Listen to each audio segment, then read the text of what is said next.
السلام علیکم، welcome to my channel novel lab voice. تمام ویڈیو اپڈیٹس کے لیے میرے چینل ناول لیب وائس کو سبسکرائب کر کے بیل نوٹیفیکیشن کو آن کر دیں۔ آئیے سنتے ہیں آج کی ویڈیو میں جنون سے عشق کی راہ ناول کی سیکنڈ لاسٹ ایپیسوڈ۔ رضویٰ بیگم، ذکوان اور میسا اپنے گھر جا چکے تھے۔ رضویٰ بیگم نے خود کو کمرے میں بند کر لیا تھا۔ یہ تو شکر تھا کہ شیر خان کسی کام کے سلسلے میں 2 دن کے لیے سوات سے باہر گئے ہوئے تھے، اس لیے وہ قدرے پرسکون تھے، لیکن یمامہ کو اپنے کمرے میں وہ منظر اور پھر اس کے بعد اس کے مورے کی حالت بار بار یاد آ رہی تھی۔ وہ تو پہلے ہی الجھی ہوئی تھی، اب مزید الجھ گئی تھی۔ اس کا شدت سے اس لمحے ذکوان کے پاس جانے کو دل چاہا تھا، لیکن جب وہ رات اس کی آنکھوں کے سامنے آئی تھی، نہ تو شدت سے امڑنے والی خوشی کو اس نے لمحوں میں دبایا تھا۔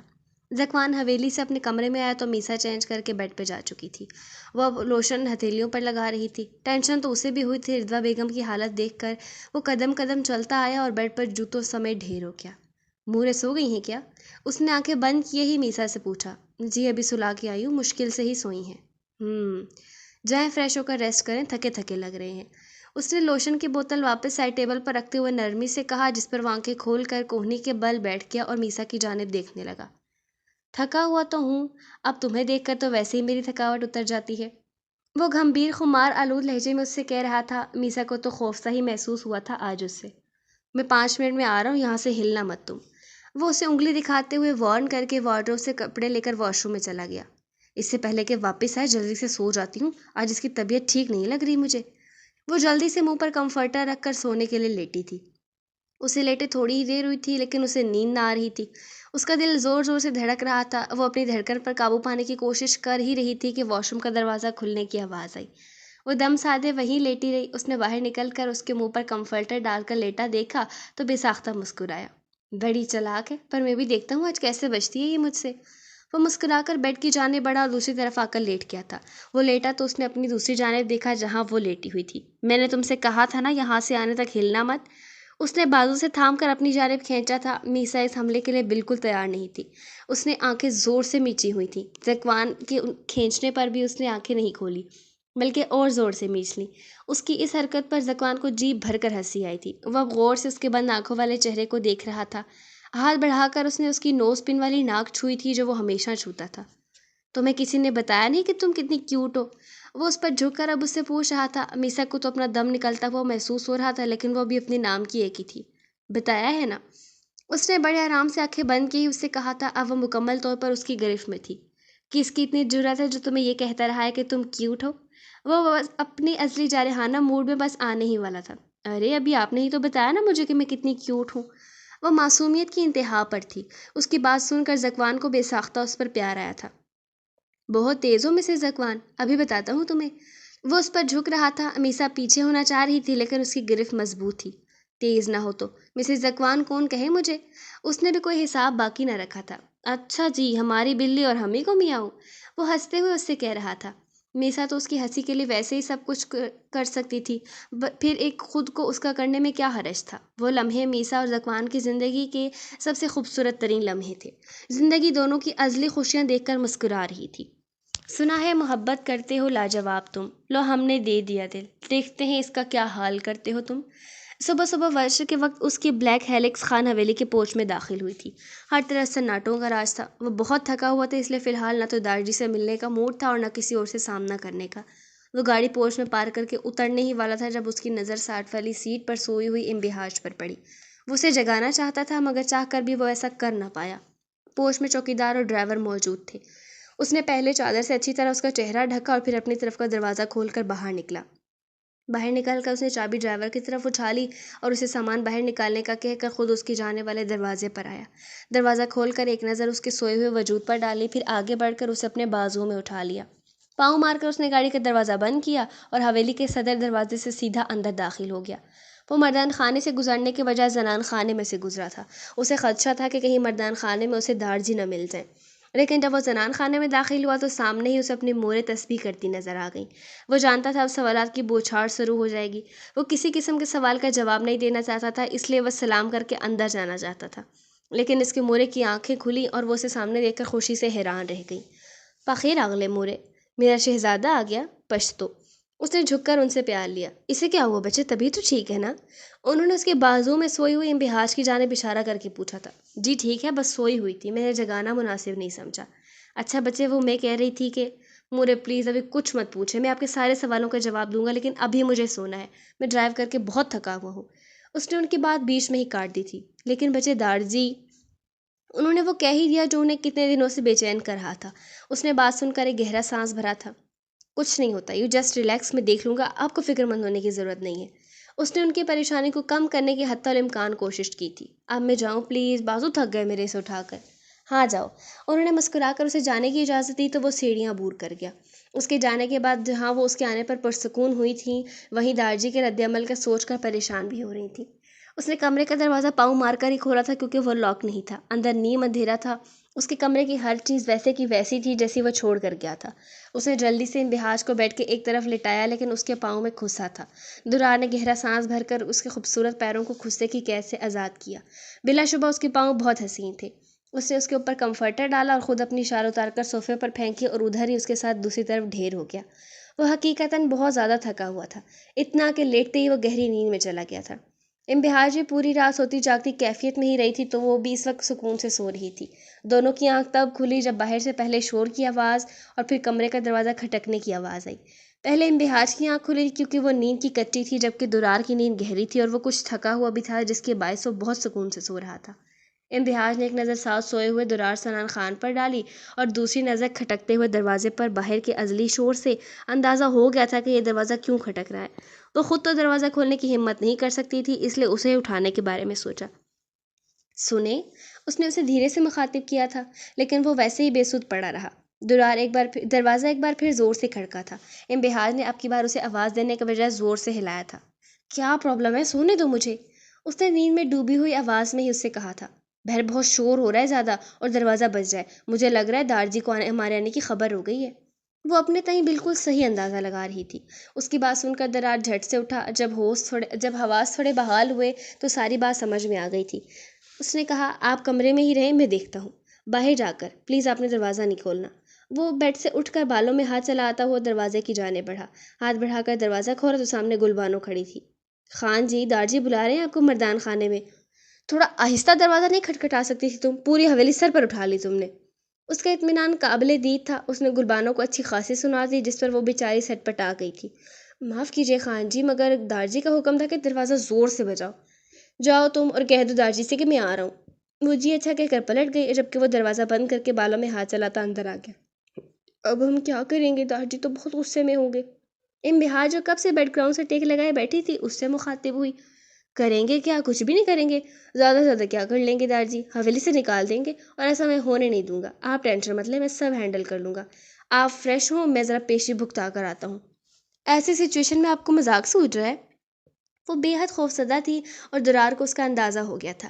وہ چلتا ہوا اس کے پاس آیا تھا اور اس کے سامنے بیڈ پر بیٹھ گیا۔ اس کے چہرے پر خوف کے سائے صاف دکھائی دے رہے تھے۔ اس نے آگے بڑھ کر اس کے ہاتھ اپنے ہاتھوں میں تھامے۔ آپ پریشان کیوں ہو رہی ہیں؟ میں نے بولا نا دارجی آپ کو کچھ بھی نہیں کہیں گے، تو کیوں اتنی ٹینشن لے رہی ہیں آپ؟ میں نے آج تک کبھی دارجی کو اپنی وجہ سے غصے میں نہیں دیکھا۔ وہ اب اسے بے بسی سے کہہ رہی تھی۔ تو آپ کی وجہ سے وہ غصے میں اب بھی نہیں ہے؟ انہیں تو میری وجہ سے غصہ آیا ہے نا؟ وہ اب اسے بے پناہ نرمی سے مخاطب تھا۔ آپ فکر مت کریں، میں ہوں نا آپ کے ساتھ، کوئی کچھ نہیں کہے گا آپ کو، سو ریلیکس۔ اچھا میں سن کر آتا ہوں دارجی کی بات، آپ یہیں رہیے گا، ٹھیک ہے نا؟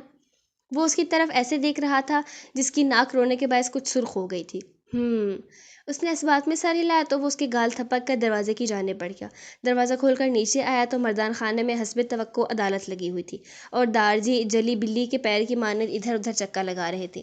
ان کی شکل دیکھ کر درار سنان خان اندازہ لگا سکتا تھا کہ اس کی اب کیا حالت ہونے والی ہے، لیکن اس کے چہرے پر ڈر کا ایک بھی نشان نہیں تھا۔ وہ اطمینان سے چلتا ہوا دارجی کے سامنے آیا تھا۔ بخیر اگلے دارجی، اس نے انتہائی ہمت اور ادب کا مظاہرہ کرتے ہوئے انہیں سلام کیا تھا، لیکن بدلے میں جس طرح کے تیوروں سے دارجی نے اسے گھورا تھا نا، اس کے اندر بھی تھوڑا سا ڈر کہیں پیدا ہو ہی گیا تھا۔ ارے واہ، آئیے آئیے، ویسے داد دینا پڑے گا تمہارا بے خوفی اور ہٹ درمی کا۔ غلطی کر کے بھی کیسا سکون سے ہمارا سامنے کھڑا ہے تم، آج تک ویسا ہمت کسی نے نہیں کیا ہے۔ دارجی بول رہے تھے، لیکن حیرت انگیز طور پر وہ آگے سے بالکل خاموش تھا۔ تمہارا جرأت کیسے ہوا ہمارا اجازت کے بغیر اس حویلی کی عورت کو حویلی سے باہر لے جانے کا؟ اب کی بار وہ اپنے سوال پر روبرو آ گئے تھے۔ اس وقت مردان خانے میں حویلی کے سب مرد موجود تھے اور کسی کی بھی جرأت نہیں ہو رہی تھی کہ کوئی بھی دارجی کے آگے بولے۔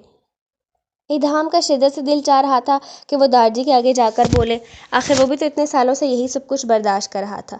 اس کی بیوی بھی تو حویلی میں محض قید ہو کر رہ گئی تھی اور اس پر اس کی ادھام سے محبت اور صبر ہی تھا جو اس نے ایک لفظ بھی شکایت کا نہیں نکالا تھا۔ دارجی، وہ حویلی کی عورت کے ساتھ ساتھ اس حویلی کے بیٹے کی بیوی بھی ہے۔ اس پر میرا حق ہے کہ میں اسے اپنے ساتھ جہاں مرضی لے کر جا سکتا ہوں، یہ اجازت مجھے میرا دین دیتا ہے۔ اس نے انتہائی تحمل سے ان کی بات کا جواب دیا تھا۔ دین؟ کون سا دین؟ وہ دین جس کی تکمیل کے لیے تم نے 5 وقت کا نماز ادا نہیں ہوتا۔ دارجی بھی آپ کی بار پورے تیش میں آئے تھے۔ وہ میرا اور اللہ کا ذاتی مسئلہ ہے دارجی، اس میں آپ کا بولنا نہیں بنتا۔ اس کا اطمینان اب بھی قابل دید تھا۔ سنان خان، اس کے زبان کو لگام ڈالو، ورنہ آج ہم یہاں بھول جائیں گے کہ یہ ہمارا لاڈلا پوتا ہے جس کا جدائی ہم نے پچھلا 15 سال برداشت کی ہے۔ درار، تم چپ کر جاؤ، کیوں دارجی کے آگے زبان چلا رہے ہو؟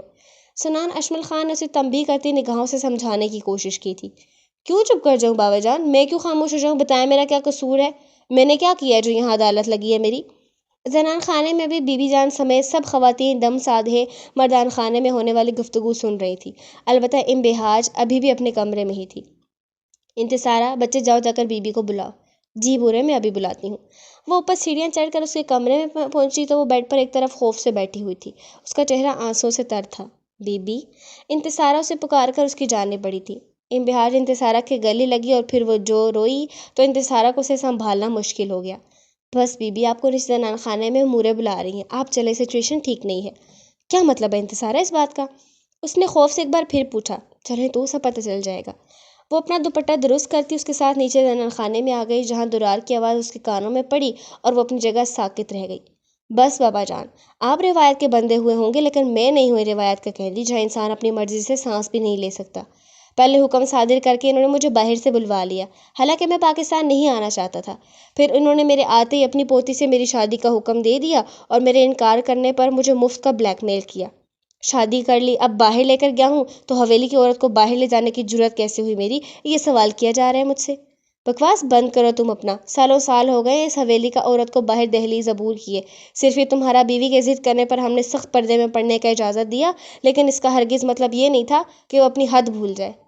وہ دارجی جو کل تک آپ کی پیاری پوتی تھی، وہ آج صرف میری بیوی بن گئی، اور وہ اپنی حد نہیں بولی۔ اسے اچھی طریقے سے یاد ہے، وہ میرے کہنے پر میرے ساتھ گئی تھی کیونکہ میں اس کا شوہر ہوں، اس کا فرض تھا کہ وہ میری بات مانے۔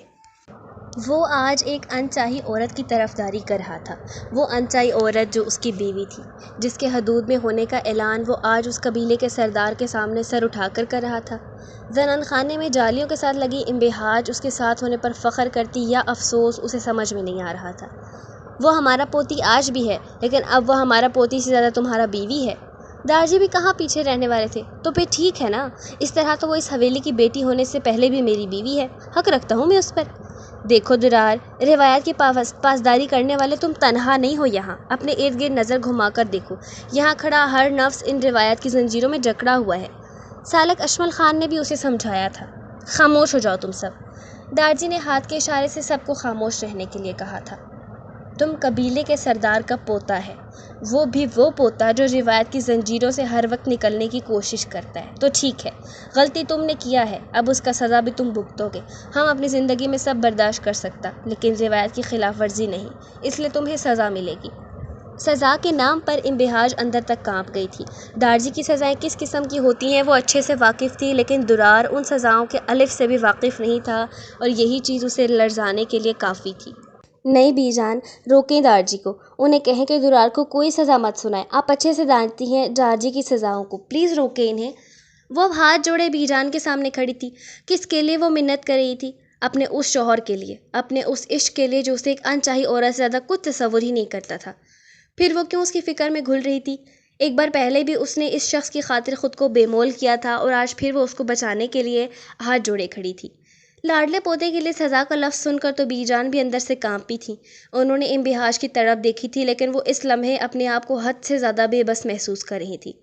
مجھے معاف کر دو بچے، میں اس لمحے تمہارے لیے اور اپنے پوتے کے لیے کچھ بھی نہیں کر سکتی، کیونکہ اگر خان نے سزا دینے کا کہا ہے تو وہ اپنی زبان نہیں چھوڑیں گے۔ اب تو صرف دعا اور انتظار کرو، تم کہ جو سزا ہو وہ درار سنان خان برداشت کر لے۔ آخر وہ سپاٹ چہرے کے ساتھ بولی تھی اور وہ وہیں ڈھہ گئی تھی۔ اب اسے انتظار تھا موت کے پروانے کا، یہ دیکھنے کا کہ عدالت میں اس کے شوہر درار سنان خان کو کیا سزا سنائی جاتی ہے۔ کس بات کی سزا دار جی؟ سزا ان کی دی جاتی ہے جن کو کوئی جرم ہوتا ہے، میں نے کہا جرم کیا ہے؟ درار سزا کا نام سن کر ہی تیش میں آ گیا تھا۔ کیا یہ جرم کم ہے کہ تم اپنے حسب نسب سے ہی بھاگتا ہے؟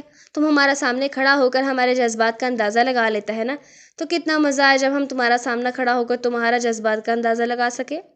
داجی بول رہے تھے اور وہ الجھ کر ان کی جانب دیکھ رہا تھا۔ زنان خانے میں موجود سب عورتوں کی جان پر بنی ہوئی تھی۔ پیر بیگم ساکی تھی جیسے اب موت آئی تو اب آئی، کیا فیصلہ ہونے والا ہے کوئی نہیں جانتا تھا۔ جب حدود توڑنا جانتا ہے تم تو سزا بھگتنا بھی جانتا ہی ہوگا کہ ہم تم کو بزدل تصور کر لیں۔ داجی اس کی انا اور غرور سے بڑے آرام سے کھیل رہے تھے، اور وہ کیسے برداشت کرتا اپنی انا کا غرور، اپنے غرور۔ تو پھر اس نے ایک بار فیصلہ کر ہی لیا، منظور ہے مجھے جو بھی سزا دیں آپ۔ اس کا یہ کہنا تھا۔ مردان خانے میں سبھی حیرت و غم سے درار کی جانب دیکھ رہے تھے، کیونکہ تقریباً سبھی جانتے تھے کہ سردار اشمل خان کی سزائیں کس قسم کی ہوتی ہیں۔ انبہاج اب ڈالیوں کے ساتھ ہی نیچے بیٹھ گئی تھی، کیونکہ اب اس نے سزا منظور کر لینی تھی اور وہ اب کچھ نہیں کر سکتی تھی۔ داجی کی آواز پھر ایک بار اس کے کانوں سے ٹکرائی تھی۔ میں سردار اشمل خان آج اپنے پوتے درار سنان خان کو روایات کو توڑنے اور ان کی خلاف ورزی کرنے پر یہ سزا سناتا ہوں کہ آج سے اس قبیلے کی باغ دوڑ میں نہیں، یہ سنبھالے گا۔ ہر جرگے کا فیصلہ میں نہیں، درار سنان خان کرے گا۔ یہ بنے گا اپنے دادا کا جان نشین۔ کسی کو کوئی اعتراض ہے یہاں تو بول سکتا ہے۔ لیکن اعتراض کس کو ہونا تھا؟ وہاں سب کو درار کی حالت پر رحم کے علاوہ کچھ نہیں آ رہا تھا۔ او میرے اللہ، یہ کیا ہو گیا؟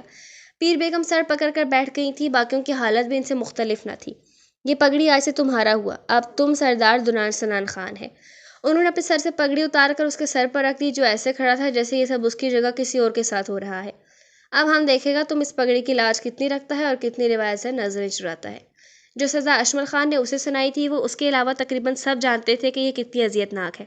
یہ تو وہ ہو گیا تھا کہ انہوں نے اپنے گلے کا توق اتار کر بڑی ہی آسانی سے اپنے پوتے کے گلے میں ڈال دیا تھا، اور اب تو تقریباً پورے قبیلے کو پتہ چل چکا ہوگا کہ قبیلے کا سردار درار سنان خان بن گیا ہے۔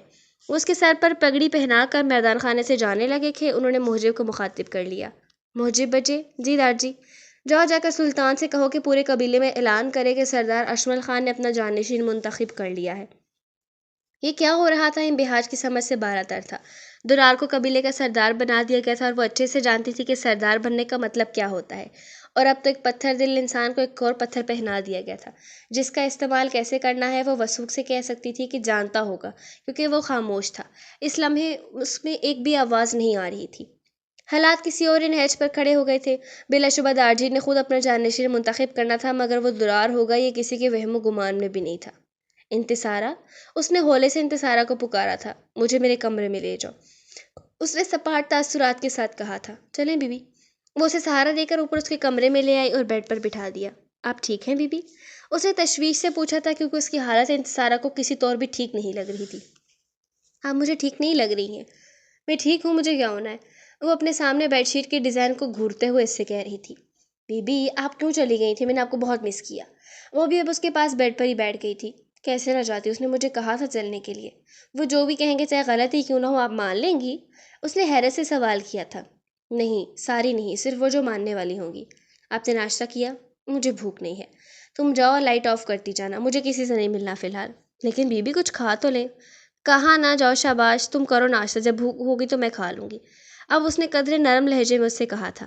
انتصارہ اٹھ کر لائٹ آف کر کے باہر چلی گئی۔ اس نے بیڈ گراؤنڈ سے ٹیک لگائی اور آنکھیں موند لی۔ اس کی سمجھ سے باہر تو اس کی آزمائش کب ختم ہوگی، یا وہ یوں ہی ہمیشہ زندگی بھر اس کی ذات پر صبر کر کے گزار دے گی۔ صبر، اس نے گہرا سانس بھر کر کہا۔ کس قدر چھوٹا لفظ ہے لیکن معنی اتنا ہی بڑا۔ اس چھوٹے لفظ کو سنبھالتے سنبھالتے ایک عمر بیت جاتی ہے۔ یہ لفظ اور اس کی باز گشت انسان کی نسیں اندر سے کھوکھلی کر دیتی ہے، لیکن بظاہر استقامت دکھانا اس لفظ اور عمل کا اولین تقاضا ہے۔ وہ ایک مدت سے اس شخص کی ذات پر اس چھوٹے لفظ کا بڑا بوجھ اٹھا کر گھوم رہی تھی، اور اب تو اس کی اپنی شخصیت پر اس کی شخص کا ذات کا اتنا بوجھ بڑھ گیا تھا کہ اس کا اندر کھوکھلاہٹ کا شکار ہو رہا تھا۔ تو کب ختم ہونا تھا یہ امتحان اور اس کی بازگشت؟ وہ جانتی تھی کہ اللہ اپنے بندے کو اتنا ہی آزماتا ہے جتنی اس میں استطاعت ہوتی ہے۔ تو کیا اس کی سہنی اور برداشت کی حد اپنے اختتام کو پہنچ رہی تھی، یا وہ خود اپنی ہار کے جھولے کی طرف تیزی سے بڑھ رہی تھی، اور یہ اللہ کے علاوہ کوئی نہیں جانتا تھا؟ وہ چاہ کر بھی کچھ نہیں کر سکتی تھی۔ رات سے صبح ہو گئی، وہ نفس جس پوزیشن میں تھا ابھی بھی اسی حالت میں تھا، ساکن، بغیر کسی حرکت کے۔ کیوں؟ کبھی کبھی جن چیزوں کو ہم بھولنا چاہتے ہیں وہ پھر سے کیوں آنکھوں میں امتحان بن کر سامنے کھڑی ہو جاتی ہیں، وہ بھی اس بری طرح سے کہ سارے گزشتہ زخم ادھیڑ کر رکھ دیتی ہیں۔ رضویٰ شیر خان کا جسم تو پہلے ہی شیر خان کے تشدد سے مفلوج ہو چکا تھا، تو پھر اب اور کون سی تکلیف تھی جس کا مداوع بھی باقی تھا، جو قدرت نے زہیب خان کی صورت میں ان کے سامنے لا کر کھڑی کر دی ہے۔ وہ ساکن تھی، ان کی آنکھوں میں اپنے لیے محبت کا سمندر دیکھ کر، جس محبت کو ساری زندگی انہوں نے یک طرفہ سمجھا تھا، وہ تو کبھی جان ہی نہیں پائی کہ یہ آگ دونوں کو برابر جھلسا رہی ہے۔ اگر صرف روایت انہیں تھوڑی سی اجازت دیتی نا، تو وہ آج ایک انچاہی عورت کے بجائے کسی کی چاہ بن کر اس کے گھر کو مہکا رہی ہوتی۔ لیکن قسمت اور نصیب وہ واحد ایسی چیزیں ہیں جو ایک ہی ہیں، جن سے نہ کوئی کبھی لڑ سکا ہے نہ لڑ سکے گا۔ جس کے ساتھ لکھا ہے اسی کے ساتھ گزارنا چاہیے، کوئی کسی کی چاہ بن کر گزار دو، جس کے ساتھ لکھا ہے اسی کے ساتھ گزارنا، چاہے تو کسی کی چاہ بن کر گزار دو یا چاہے انچاہی بن کر۔ پھر اس لمحے کا انہیں فائدہ کس میں تھا، کسی کی چاہ بننے میں یا انچاہی بننے میں؟ تو معاملہ صاف تھا، فائدہ تو ان کا شروع سے انچاہی میں ہی تھا، کیونکہ وہ اگر زہیر خان کی چاہ بن بھی جاتی تو ساری زندگی کے لیے اپنی بی جان اور دارجی کے لیے انچاہی ہو جاتی۔ تو پھر اچھا نہیں ہوا کہ لمحوں میں انہوں نے اپنی عزیز خواہش کا گلا دبایا تھا اور خود کو بڑی ہی فراغ دلی سے قربانی کے لیے پیش کر دیا تھا۔ 2-3 آنسو ٹوٹ کر ان کی آنکھ سے گرے تھے اور ان کے ہاتھوں میں کہیں جذب سے ہو گئے تھے۔ جب دل مار دیا تو رونا کس بات کا تھا وہ سمجھ نہیں پا رہی تھی۔ 30 سال قبل کا وقت پھر سے ایک امتحان بن کر ان کے سامنے آ گیا تھا، جس سے ایک بار پھر انہوں نے سرخرو ہو کر نکلنا تھا۔ وہ اپنی حال میں وہیں پر بیڈ کے نیچے ساکن بیٹھی تھیں، جب انہیں اپنے بال کسی کی گرفت میں محسوس ہوئے۔ وہ جو اس تکلیف کو سمجھنے کی کوشش کر رہی تھیں، ایک دم ہی تکلیف سے بلبلا اٹھی۔ تو بے غیرت عورت، کس کو کھڑے ہو کر دیکھ رہی تھی حویلی میں؟ بتا مجھے ذلیل عورت۔ صدمے سے جیسے ان کی آواز ہی بند ہو گئی تھی۔ انہیں سمجھ میں نہیں آ رہا تھا آخر شیر خان کو یہ کیسے پتہ چلا۔ یہ ماما تو بتا نہیں سکتی تھی، کیونکہ اس وقت صرف وہی کھڑی تھی وہاں ان کے پاس۔ پھر کون تھا وہ؟ کون؟ کس کی بات کر رہے ہیں آپ؟ زیادہ انجان بننے کی ضرورت نہیں ہے، تجھے تو سارے زمان کی بدنام عورت میری ہی مقدر میں لکھنی تھی۔ بس شیر خان، بس بہت ہو گیا، اس سے آگے لفظ سے مت بولنا۔ سارے زمانے کی بدنام عورت اگر تمہارے نصیب میں لکھی گئی تو سارے زمانے کے عیاش مرد کو میرا بھی مقدر بنایا گیا ہے، سمجھے نا؟ وہ آج بول رہی تھیں، وہ تھک گئی تھیں مار کھا کھا کر۔ اگر آج مار پڑنی تھی تو کیوں نہ تھوڑا بول کر ہی کھا لی جائے۔ کبھی کبھی خاموش رہ کر آپ اپنے آپ کو بزدل قرار دے دیتے ہو، حالانکہ آپ بزدل ہوتے نہیں ہو، صرف وقت اور حالات بزدل بنا دیتے ہیں۔ تو زبان چلانی آتی ہے میرے آگے؟ تیری جرأت کیسے ہوئی بولنے کی میرے سامنے؟ انہوں نے ایک زوردار تھپڑ ان کے منہ پر مارا تھا، جو ان کے منہ پر نہیں روح پر لگا تھا۔ ایسے کتنے ہی تھپڑوں سے ان کی روح پچھلے 30 سال سے گھائل تھی، تو اب وہ درد محسوس کرتی ہی نہیں تھی۔ کمرے کا دروازہ کھلا ہوا تھا، آوازیں اتنی اونچی تھی کہ صاف پورے گھر میں سنائی دے رہی تھی۔ ذکوان ابھی آفس گیا تھا اور میسا اپنے بیڈ پر ہی لیٹی ہوئی تھی۔ اسے اپنی طبیعت کچھ ڈھیلی سی محسوس ہو رہی تھی، اس لیے اٹھنے کی ہمت ہی نہیں ہو رہی تھی، لیکن نیچے سے آتی آوازوں نے اس کی حس بیدار کر دی تھی۔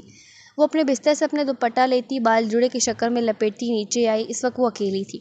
یہ ماما یونیورسٹی چلی گئی تھی، وہ بس ابھی پھوپھی جان کو ناشتے کا پوچھنے آنے ہی والی تھی کہ یہ آوازیں۔ وہ از حد پریشان ہو گئی، اس لیے ہڑبڑی میں نیچے اتری۔ نیچے اتر کر سامنے کا منظر دیکھ کر اسے اپنی روح نکلتی محسوس ہوئی۔ شیر خان رضویٰ بیگم کو درندوں کی طرح مار رہے تھے۔ میسا کو اپنا سر گھومتا ہوا محسوس ہو رہا تھا، اس نے یہ منظر زندگی میں پہلی بار دیکھا تھا۔ چھوڑیں پھوپھا جان، آپ پاگل ہو گئے ہیں، اس نے ان کے قریب جا کر اونچی آواز میں کہا تھا۔ لڑکی تم بیچ سے ہٹ جاؤ، ہمارے معاملے سے دور رہو، سمجھی نا؟ کیوں دور رہوں؟ یہ میرا بھی گھر ہے۔ میسا بچے تم جاؤ یہاں سے پلیز، رضویٰ بیگم نے سرخ چہرے کے ساتھ وہاں سے جانے کے لیے بولا تھا۔ کیوں جاؤں میں پھوپھی جان؟ یہ انسان نہیں ہے، درندہ ہے جو ایسے پیٹ رہا ہے بغیر بات کے، وہ انتہائی غصے اور نفرت سے کہہ رہی تھی۔ لڑکی اپنی حد میں رہو، سمجھی نا، اور دفع ہو جاؤ یہاں سے، انہوں نے تیش کے عالم میں اس سے کہا تھا۔ آپ کیوں سہتی ہیں ان کی مار؟ بتائیں مجھے، کیوں نہیں بولتی آپ اپنے بیٹے کو؟ کیوں نہیں بتاتی کہ یہ شخص کس قدر صفاقی سے آپ کو مارتا ہے؟ بچے پلیز جاؤ یہاں سے، اور ذکوان کو کچھ مت کہنا۔ کیوں نہ کہوں، میں ان سے بتاؤں گی انہیں کہ ان کا یہ نام نہاد باپ کیا سلوک کرتا ہے ان کی ماں کے ساتھ۔ کہا ہے نا بکواس بند کر اپنی، لیکن نہیں ہو رہی نا تیری زبان بند۔ شیر خان نے ایک زوردار تھپڑ میسا کے منہ پر بھی مارا تھا، جس سے وہ اپنا بیلنس برقرار نہ رکھ پائی اور سیدھا دروازے میں کسی کے قدموں میں گری تھی۔ ذکوان نے حیرت سے نیچے گری ہوئی میسا کو دیکھا اور پھر آنسو سے بھیگا ہوا چہرہ۔ میسا کیا ہوا، تم ٹھیک ہو؟ اس نے کندھوں سے تھام کر اپنے سامنے کھڑا کیا تھا، انگلیوں کے نشان اس کے چہرے پر وہ واضح دیکھ سکتا تھا۔ یہ نشان دیکھ کر اس نے اپنی مٹھیاں بھینچ لی تھی۔ اسے سمجھنے میں ایک لمحہ نہیں لگا کہ یہ نشان کس کے ہاتھ کے ہیں۔ اوپر سے اپنے مورے کی حالت دیکھ کر وہ ایک لمحے میں چکرا کر رہ گیا تھا۔ وہ تو کوئی فائل لینے آیا تھا۔ اندر قدم رکھتے ہی پہلے میسا کی اور پھر شیر خان کی آواز اس کے کانوں سے ٹکرائی تھی، اور جو کچھ اس نے سنا تھا وہ اسے پاگل کرنے کے لیے کافی تھا۔ میسا بالکل خاموش کھڑی تھی. اسے ایک لمحہ لگا تھا دنیا و مافیا سے بیگانہ ہونے میں، اور وہ زکوان کے بازوں میں ہی جھول گئی تھی. او شٹ میسا اٹھو، کیا ہوا ہے؟ آنکھیں کھولو. مورے پلیز کال دا ڈاکٹر. وہ اسے اپنے بازوں میں اٹھا چکا تھا اور سارے عرصے میں شیر خان کے چہرے پر پریشانی واضح تھی. زکوان چلتا ہوا ان کے سامنے آیا تھا اور انتہائی غصے میں آنکھیں ڈال کر کہا تھا، آئندہ اگر آپ نے میری مورے پر ہاتھ اٹھایا نا تو مجھ سے برا کوئی نہیں ہوگا، اور اگر میری میسا کو کچھ ہوا نا تو میں یہ بھول جاؤں گا کہ آپ میرے باپ ہیں. وہ اسے بازوؤں میں اٹھا کر وہاں سے باہر نکل کر اوپر سیڑھیاں چڑھ کر اپنے کمرے میں آ گیا اور اسے بیڈ پر لٹا دیا. میسا اٹھو میری جان، کیا ہوا تمہیں؟ پلیز میسا اٹھو. اس نے سائڈ ٹیبل پر پڑے ہوئے پانی کے گلاس میں سے 2-3 چھینٹے اس کے منہ پر مارے، لیکن اسے ہوش نہ آیا. اتنی دیر میں نوری نے کمرے کا دروازہ بجایا. ہاں جی ڈاکٹرنی صاحبہ آ گئی ہیں. ٹھیک ہے تم اندر بھیجو انہیں. وہ باہر نکل گئی تو ایک گریسفل سی لیڈی ڈاکٹر اندر داخل ہو رہی تھی. Doctor please, she is my Mrs. اب دیکھیے انہیں ہوش نہیں آ رہا. شور خان جی، ڈونٹ وری، میں چیک اپ کرتی ہوں. وہ دونوں بازو سینے پر فولڈ کر کے سائڈ پر کھڑا تھا. پریشانی چہرے سے ہی جھلک رہی تھی. ڈاکٹر اسے چیک کر کے زکوان کی جانب آئی تھی. مجھے تو یہ سمجھ نہیں آ رہا خان جی کہ انہیں اس حالت میں اسٹریس کیوں دیا گیا ہے. یہ ان کے لیے بہت زیادہ ڈینجرس ثابت ہو سکتا تھا. ڈاکٹر کی بات سن کر زکوان نے حیرت اور ناسمجھی کی ملی جلی کیفیت کے ساتھ ڈاکٹر کی جانب دیکھا تھا. I am sorry doctor, but کس کنڈیشن میں کچھ سمجھا نہیں آپ کی بات. Khan ji, your wife is expecting. What, from when? اس نے حیرت سے ان سے پوچھا تھا. یہ ان کی ارلی پریگنینسی ہے اور انہیں سخت ضرورت ہے کہ یہ ریلیکس رہیں، ورنہ بہت سی کمپلیکیشنز ہو سکتی ہیں. ڈونٹ وری ڈاکٹر، میں ان کی پوری کیئر کروں گا. میں آپ کو باہر تک چھوڑاتا ہوں. تھینکس. وہ باہر نکل گئی اور وہ ان کے پیچھے انہیں چھوڑنے باہر چلا گیا تھا. بیک وقت اس کو خوشی اور غصے دونوں نے گھیرا تھا. خوشی اسے اپنے باپ بننے کی تھی اور غصہ اسے اپنے باپ پر تھا. سارا دن وقتاً فوقتاً قبیلے کے مختلف لوگ سردار درار سنان خان کی پگڑی کی تصدیق کرنے آتے رہے، اور اب تو وہ باقاعدہ طور پر سردار کی کرسی پر بیٹھا رہا تھا. مختلف جرگوں کے فیصلوں میں بھی وہ سرگرم رہا، لیکن جو واحد بات تھی وہ یہ تھی کہ اس نے کسی سے بھی بات نہیں کی تھی. سارا دن وہ بالکل سپاٹ تاثرات کے ساتھ ایک روبوٹ کی طرح دارجی کے ساتھ گھومتا رہا تھا. سچ تو یہ تھا کہ اس نے کبھی بھی خود کو اس ذمہ داری کے لیے تیار نہیں کیا تھا، لیکن وہ حیران تھا دارجی پر کہ کیا سزا دی ہے انہوں نے. اسے ایک ایسی پھانس دی تھی جسے نہ تو وہ نگل سکتا تھا اور نہ ہی اگل سکتا تھا. وہ ایک ایسے کانٹے میں پھنس گیا تھا جو ساری زندگی اس نے ساتھ لے کر چلنا ہے، اور وہ چاہ کر بھی اس کانٹے کو خود سے الگ نہیں کر سکتا تھا.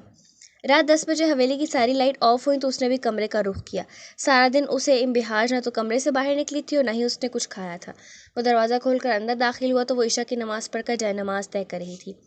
جائے نماز طے کر کے اس نے مکمل نظر انداز کر کے اسے دوپٹہ اتار کر صوفے پر پھینکا، بالوں کو جوڑے کی شکل دی اور بیڈ پر لیٹ گئی.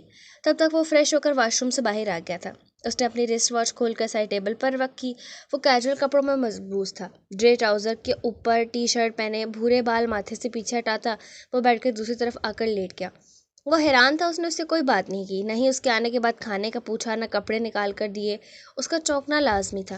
امبہاج، اس نے دھیرے سے اسے مخاطب کیا، مگر امبہاج نے جاگتے ہوئے بھی اس کے بلانے پر کوئی جواب نہیں دیا تھا. سو گئی ہو کیا؟ اس نے پھر سے اسے مخاطب کیا، مگر بے سود کوئی جواب نہیں. اب کی بار اس نے کمر سے پکڑ کر رخ اپنی جانب کیا تو امبہاج نے آنکھیں زبردستی زور سے بند کر لی تھی. تم مجھے اوائڈ کر رہی ہو. درار کو جیسے اپنے نظر انداز کی جانے کا یقین نہیں آ رہا تھا. اسے بے حد بے چینی نے آن گھیرا تھا. وہ نہیں جانتا تھا کیوں، مگر وہ اس کے بات نہ کرنے پر سخت بے چین ہو گیا تھا. تم ناراض ہو کیا؟ اب کی بار پھر پوچھا. غصہ تو اسے بہت آ رہا تھا کہ میڈم زیادہ ہی نخرے دکھا رہی ہیں، پر پھر ضبط کر گیا تھا کہ اس کا اپنا ہی گزارا نہیں ہو رہا تھا اس سے بات کیے بغیر. آج وہ یہ بات وثوق سے کہہ سکتا تھا کہ درار سنان خان کو امبہاج درار سنان خان کی عادت ہو گئی تھی، اور عادت محبت سے زیادہ جان لیوا ہوتی ہے. وہ بہت اچھے سے جانتا تھا. وہ تو ابھی تک خود اپنے اندر پلنے والے جذبوں سے یکسر انجان تھا، مگر وہ اس بات سے بھی بے خبر تھا کہ جب تک اسے اپنے جذبوں کی آگاہی ہونی تھی تب تک بہت دیر ہو جانی تھی. کسی کو پا کر کھونا کیا ہوتا ہے یہ اسے اچھے سے سمجھ آنے والا تھا. زوال اب دھیرے دھیرے اختتام کی طرف جا رہا تھا. ایسے مصنوعی آنکھیں بند کر کے نا بالکل چڑیل لگ رہی ہو. وہ اس پر جھک کر اسے کہہ رہا تھا، مگر اس نے پھر بھی آنکھیں نہ کھولی تھی. اچھا تو تم ایسے نہیں مانو گی، مجھے اپنے طریقے سے کوششیں کرنی پڑیں گی. وہ اس سے کہہ کر اس کے چہرے پر جھک رہا تھا. امبہاج کو اس کی سانسیں اپنے چہرے پر صاف محسوس ہو رہی تھی. کیا مسئلہ ہے؟ یہ کیا کر رہے ہیں آپ؟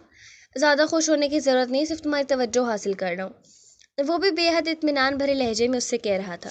اور آپ کو میری توجہ حاصل کرنے کی ضرورت کیوں پیش آ گئی، حالانکہ میرے خیال کے مطابق آپ کو کسی کی ضرورت نہیں ہے؟ وہ نہ چاہتے ہوئے بھی تلخ ہو گئی تھی. تم ناراض ہو، یہ تمہیں اتنا غصہ کس بات پر آ رہا ہے؟ میرے پاس یہ سارے حقوق نہیں کہ میں ناراض ہو سکوں یا آپ سے کچھ پوچھ سکوں. لائٹ آف کر دیں پلیز، مجھے نیند آ رہی ہے. اچھا، حقوق تو سارے دے دیے ہیں میں نے تمہیں، پھر بھی گلے ختم نہیں ہوتے تمہارے؟ مجھے یہ نمائشی حقوق بھی نہیں چاہیے تھے۔ وہ اس سے کہہ کر رخ موڑ گئی تھی۔ ہم یہ بحث کیوں کر رہے ہیں آخر؟ اب وہ بھی تنگ آ چکا تھا۔ ہم نہیں، آپ، اس نے انگلی کی طرف اسے اشارہ کر کے کہا تھا۔ تمہیں برا کس بات پر لگ رہا ہے؟ صبح سے تم باہر نہیں آئی، نہیں کچھ کھایا تم نے، مورے بتا رہی تھی مجھے۔ وہ اب اس کے برابر میں اٹھ کر بیٹھ گیا تھا۔ آپ نے یہ پنشمنٹ کیوں لی آخر؟ وہ سامنے دیکھتی ہوئی اس سے کہہ رہی تھی۔ اوہ، تو تمہیں یہ چیز بری لگ رہی ہے؟ یار میں نے کہاں لی تھی، وہ تو دارجی نے دی مجھے۔ ہاں، اور آپ تو اتنے معصوم ہیں نا، جیسے دارجی نے کہا تو زہر پی لو تو پی گئے۔ وہ سخت غصے میں تھی۔ اچھا تو تمہیں پرابلم کیا ہے اس سزا سے؟ وہ اب انتہائی نرمی سے پوچھ رہا تھا۔ پرابلم یہ ہے کہ میں نے دیکھا نہیں دارجی نے ساری زندگی سردار بن کر کیسے فیصلے کیے ہیں، اور اب آپ۔ اس نے ایک گہرا سانس بھرا اور اس کا منہ تھوڑی سے پکڑ کر اپنی جانب کیا۔ ایسا کبھی مت سوچنا کہ درار سنان خان سردار اشمل خان جیسے فیصلے کبھی کرے گا۔ سردار اشمل خان کو روایت بچانے میں دلچسپی تھی، لیکن درار سنان خان کو روایت بچانے میں کوئی دلچسپی نہیں ہے۔ میں وہی فیصلہ کروں گا جو مجھے ٹھیک لگے گا۔ خان جی کھانا؟ باہر سے پہلے دروازہ ناک ہونے اور پھر درخنے کی آواز آئی تھی۔ ہاں آ جاؤ، درخنے یہاں رکھ دو۔ بی بی آپ سارا دن باہر ہی نہیں آئی؟ درخنے اب امتحان سے پوچھ رہی تھی جو بیڈ گراؤنڈ سے ٹیک لگائے بیٹھی تھی۔ ہاں تمہاری بی بی کی طبیعت ٹھیک نہیں تھی، سیٹ ہونے والی ہوئی ہے ان کی طبیعت۔ امبھاج نے اسے گھورا تو درار نے شرارت سے ایک آنکھ دبائی تھی۔ درخت نے کھانا رکھ کر چلی گئی تو وہ پھر سے اس کی طرف متوجہ ہوا تھا۔ چلو کھانا کھا لو ورنہ پھر تمہاری طبیعت سیٹ کر دینی ہے میں نے، درار نے پھر سے شرارت سے کہا تھا، جس پر امبھاج اپنے پیچھے رکھا کوشن اس پر اچھالا تھا، جسے بڑی رسانیت سے کیچ کر لیا گیا تھا۔ کھانا؟ اس نے کھانے کی طرف اشارہ کیا تھا تو وہ آج حیران تھی۔ خلاف توقع اس کا موڈ کافی اچھا تھا۔ مجھے بھوک نہیں ہے واقعی میں۔ کھاتی ہو کہ سیٹ کروں پھر تمہیں میں؟ آپ کی بات لہجہ سنجیدہ تھا پر آنکھوں میں شرارت واضح تھی۔ اچھا کھا رہی ہوں، آپ نے کھا لیا کیا؟ نہیں یار مجھے بھوک نہیں ہے۔ کھائیں ورنہ میں بھی سیٹ کر دوں گی آپ کو۔ اس نے بھی اسی کے انداز میں ایسے کہا تھا کہ بے اختیار درار کہکا لگا کر ہنس دیا۔ بہت تیز ہو ویسے تم۔ اچھا مجھے تو پتہ ہی نہیں تھا۔ وہ بھی اس کے ساتھ بیٹھ کر کھانا کھانے لگا اور امبہاج نے دل ہی دل میں اس کے ہمیشہ ایسے رہنے کی دعا کی تھی، لیکن وہ دعا کرتے ہوئے یہ بات بھول گئی تھی کہ وہ یہ امیدیں کس سے لگا سکتی ہے۔ وہ دعا کرتے ہوئے یہ بات بھول گئی تھی کہ غیرت اور غرور انسان کو بدلتے رہتے ہیں، وہ کبھی وہ نہیں رہتا جو وہ بننا چاہتا ہے، اس لیے وہ کیسے اس سے یہ امید لگا سکتی تھی؟ ایسی امید وہ بھی اس شخص سے بیکار تھا۔ کھانا کھا کر اس نے برتن سائڈ پر رکھے اور زرار تو لیٹ گیا جبکہ وہ واش روم چلی گئی۔ تھوڑی دیر بعد ہاتھ دھو کر آئی اور لائٹ آف کر کے اپنی جگہ پر لیٹ گئی۔ آج اسے اپنے اندر ایک عجیب ہلچل اور سکون بیک وقت محسوس ہو رہا تھا۔ وہ اپنے اندر مچتے ہوئے شور سے خود بھی حیران اور انجان تھی۔ وہ دل ہی دل میں اس شخص کے لیے ڈھیروں دعائیں کرتی نیند کی وادیوں میں اتر گئی۔ وفا کو میری، جفا کو اپنی، کبھی جو لکھنا تو قصہ تمام لکھنا، گلاب شاخوں سے جب ادھورے سے پھول چننا، تو دھڑکنوں میں صدا کوئی بھی کبھی جو سننا، تو یاد کرنا کبھی دسمبر کی سرد راتوں میں سوچنا جو تم، میں یاد کرتی ہوں تمہیں ہر پل، مجھے تم فقط یاد کرنا۔ وہ اندر آرام کر رہی تھی۔ ذکوان ڈاکٹر کو چھوڑ کر واپس اندر آیا تو رضویٰ بیگم صوفے پر بیٹھی ہوئی تھی۔ ذکوان نے دیکھنے کی کوشش کی کہ وہ کیا رو رہی ہیں، لیکن اسے ان کے چہرے پر ہلکے سے بھی آنسو نہیں آئے۔ وہ چلتا ہوا ان کے پاس صوفے پر بیٹھ گیا۔ آج چہرے سے ہی شکستہ لگ رہا تھا۔ کیوں تھا وہ شکستہ حال؟ اس کی وجہ سامنے بیٹھی ہوئی یہ ہستی تھی۔ اس نے ان کی گود میں سر رکھ لیا۔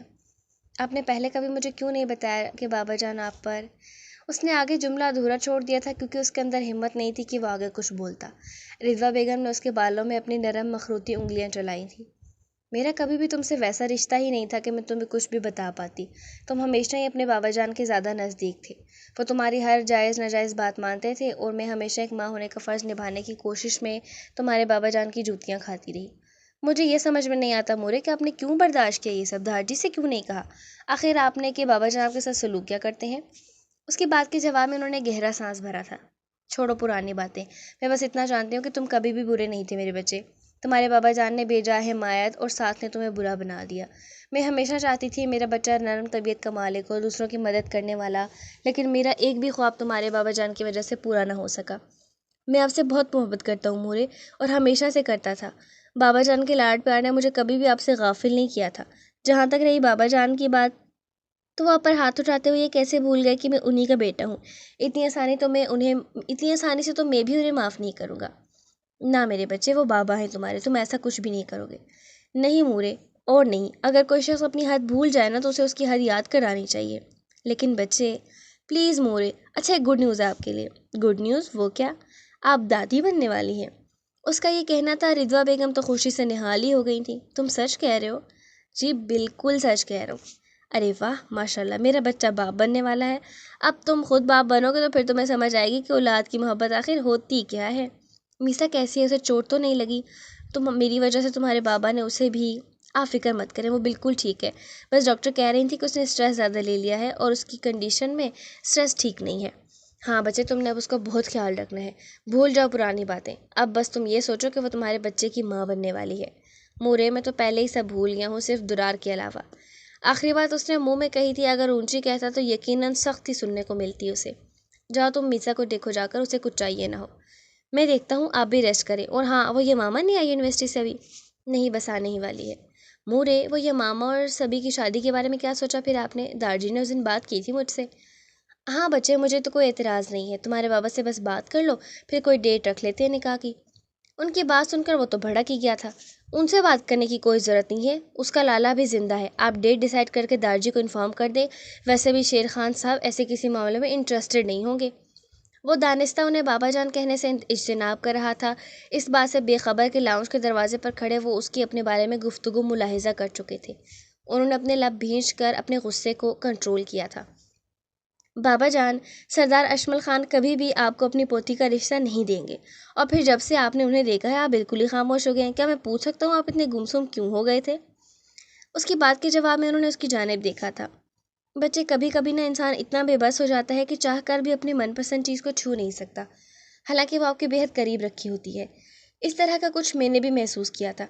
ایسا لگ رہا تھا جیسے وقت میرے ہاتھوں سے ریت کی مانند پھسل رہا ہے کہ میں نے اسے مٹھی میں قید نہ کیا تو بہت دیر ہو جائے گی۔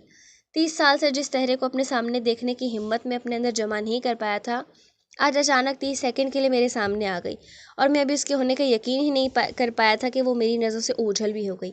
اس کو دیکھ کر نہ پھر سے سارے گزشتہ زخم ہرے ہو گئے ہیں، اور جو حشر اس شیر خان نے اس کا کیا ہے نا، اس کے بعد تو میں اپنے فیصلے پر اور پختہ ہو گیا ہوں۔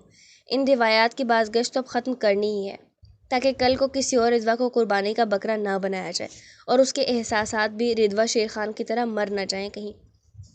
وہ کہہ کر وہاں سے اٹھ کر چلے گئے، جبکہ وہ بیٹھا یہ سوچتا رہ گیا تھا کہ اس کے باپ کے ماضی میں اس کا قصور کہاں ہے۔ وہ کیوں ایک ایسی لڑکی سے شادی کرے جو کسی اور سے پہلے سے محبت کرتی ہے؟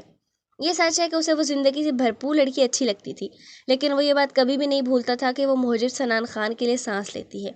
محجب کے نام پر ایک عجیب سا حسد اور جلن اسے محسوس ہوئی تھی، جسے وہ خود بھی سمجھنے سے قاصر تھا۔ زندگی اسے کس ڈگر پر لے کر جا رہی تھی، فودیل زہیب خان اس سے اکثر انجان تھا۔ اس نے صوفے کے پشت سے سر ٹکا کر اسے قدرے پرسکون کرنے کی کوشش کی تھی۔ حویلی میں میسا کی امید سے ہونے کی خبر سن کر درار کے سردار بننے کا جو فرسودہ ماحول چھایا ہوا تھا، وہ یکدم کچھ صاف سا ہوا تھا۔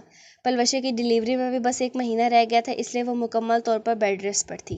انتصارا نے جب انبہاج کو یہ خبر سنائی تو وہ خوشی سے چہک اٹھی۔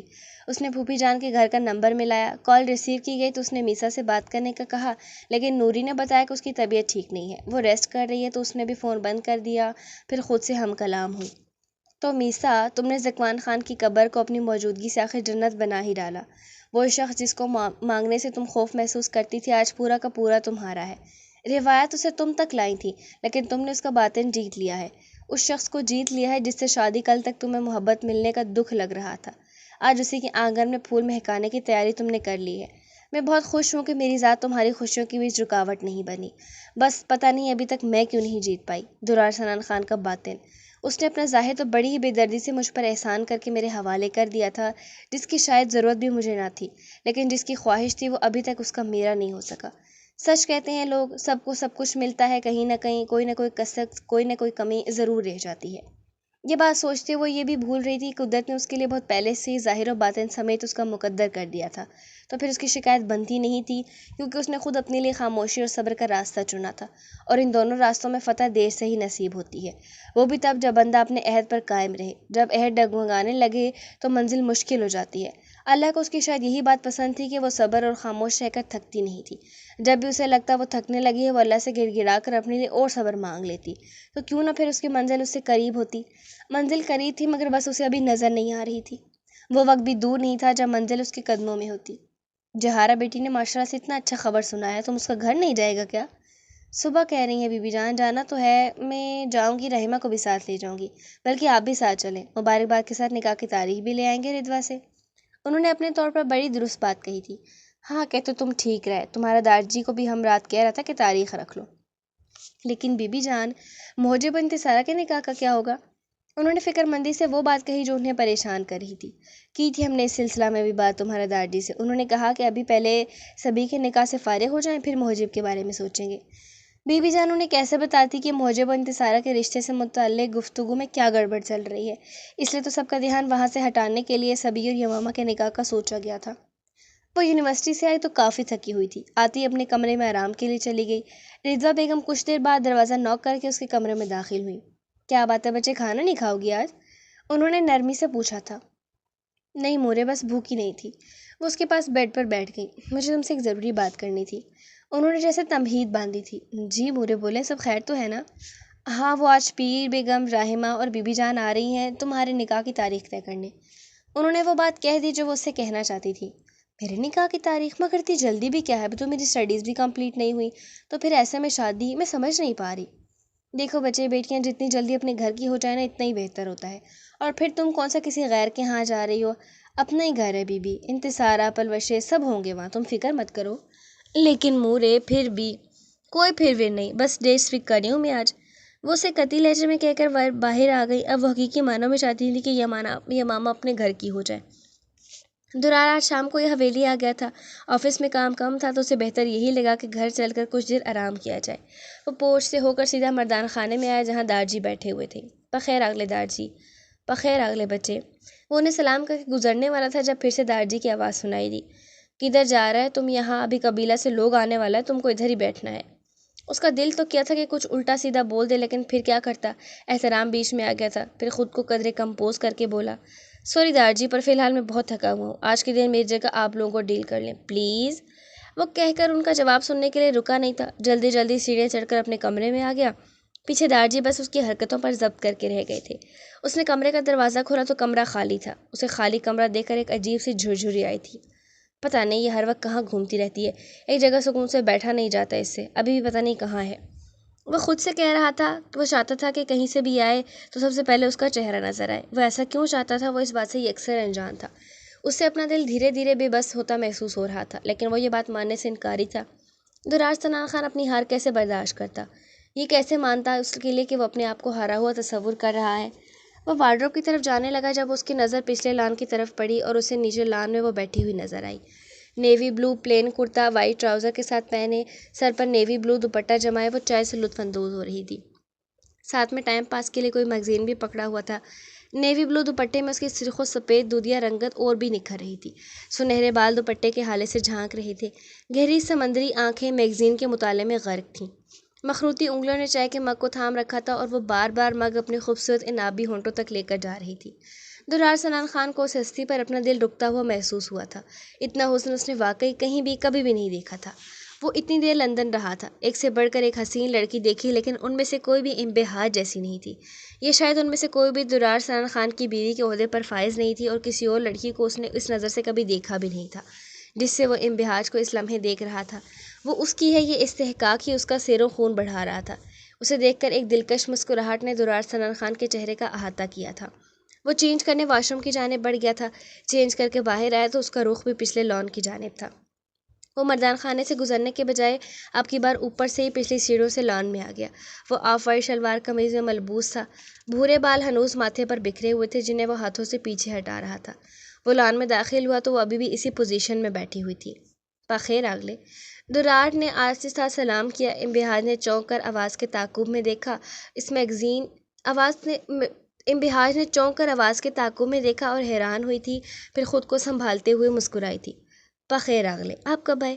اس نے سلام کر کے سوال بھی پوچھ لیا۔ جب آپ میگزین پڑھ رہی تھی تب۔ ویسے کیا ہے اس میگزین میں جو اتنے زور و شور سے پڑھا جا رہا ہے اسے؟ درار کو اب میگزین میں لکھے ہوئے اوراق میں دلچسپی محسوس ہو رہی۔ ارے کچھ بھی نہیں، تو بس ایسے ہی ٹائم پاس، بور ہو رہی تھی اور موسم اچھا تھا تو میں یہاں آ کر بیٹھ گئی۔ ہاں موسم تو واقعی بہت اچھا ہے، فضا میں ہلکی ہلکی ٹھنڈ بھی ہو گئی ہے۔ اچھا یہ بتائیں کافی پئیں گے آپ؟ اس نے اس کے کافی کا پوچھا تھا۔ ہاں یار پلوا دو، بہت تھکا ہوا میں۔ اچھا میں بنا کر لاتی ہوں۔ وہ اٹھ کر جانے لگی جب اس نے کلائی تھامی تھی۔ امبہاج نے سوالیہ نظر اس کی جانب دیکھا تھا۔ کسی سے کہہ کر بنوا لو، تم ادھر بیٹھو میرے پاس۔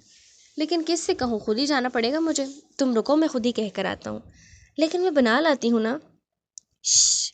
اس نے انگلی سے اسے خاموش کروایا اور اٹھ کر اندر کی جانب بڑھ گیا۔ کچھ ہی دیر میں واپس آ گیا۔ اچھا تو تم یہ بتاؤ تمہیں کیا کیا پسند ہے؟ یہ درار اتنا نرم کیسے ہو گیا؟ انبہاج کو تو یہ سوچ ہی پاگل کر رہی تھی، مگر وہ اس بات سے انجان تھی کہ جب سے دونوں کے بیچ میاں بیوی کا رشتہ بنا تھا تب سے وہ اسے چاہ کر بھی سخت رویہ نہیں رکھ پا رہا تھا، اس لیے اس نے اپنی کوشش ہی ترک کر دی۔ وہ اس کے ساتھ پیار اور نرمی سے ہی پیش آ رہا تھا۔ مجھے ایسا کچھ خاص تو نہیں، جو بھی مل جائے۔ انبہاج نے بڑی آرام سے کندھے اچکائے تھے۔ یار تم کیسی لڑکی ہو جسے کچھ پسند ہی نہیں آئی ہے؟ اچھا سنو، باہر چلیں؟ اس نے ایک دم ہی بڑے رازدارہ انداز میں اس سے کہا تھا۔ کیا باہر؟ نہ بھائی، میں نہیں جا رہی۔ چلو نا، کچھ نہیں ہوتا، سواد گھومتے ہیں تمہارا تھوڑا سا۔ ہاں، تاکہ پچھلی بار کی طرح پھر کوئی نئی سزا ملے آپ کو۔ مجھے تو ابھی آپ کی پرانی سزا ہضم نہیں ہو رہی، آپ نئی کی بات کر رہے ہیں۔ پچھلی بار میں سردار نہیں تھا، لیکن اب کی بار میں سردار ہوں، اور سردار درار سنان خان کو اپنی سردارنی کو باہر لے کر جانے سے قبیلے کا کوئی بندہ نہیں روک سکتا۔ ٹرسٹ می، مجھے ڈر لگ رہا ہے۔ اف یار، کتنا ڈرتی ہو، کچھ نہیں ہوتا، چلو نا۔ اچھا لیکن چادر لینے تو اوپر جانا پڑے گا نا۔ اف، یہ بھی مسئلہ ہے، تم کیا دوپٹے میں نہیں چل سکتے؟ یہ 2-2.5 گز کی چادر لٹکانا ضروری ہے۔ ہاں، بہار نے اچھی خاصی گھوری سے نوازا تھا۔ اچھا بھائی سوری، پر ابھی چادر لینے تم اوپر گئی تو سب کو پتہ چل جائے گا، نیا عذاب کھڑا ہو جائے گا۔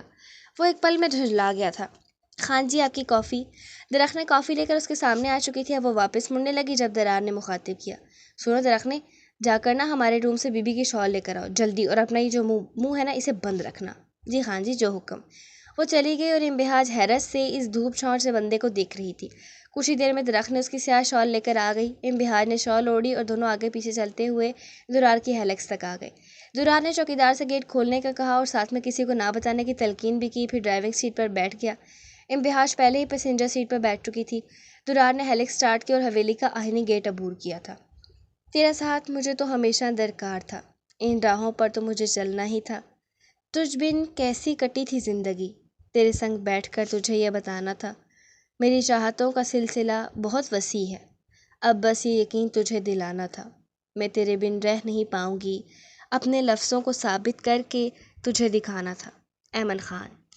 زکوان ہاؤس میں خوشی نے گویا اپنے پر پھیلا لیے تھے، ہر طرف خوشی ہی خوشی تھی۔ وہ اپنے بیڈ پر لیٹی ہوئی تھی جب وہ فارغ ہو کر اندر داخل ہوا تھا۔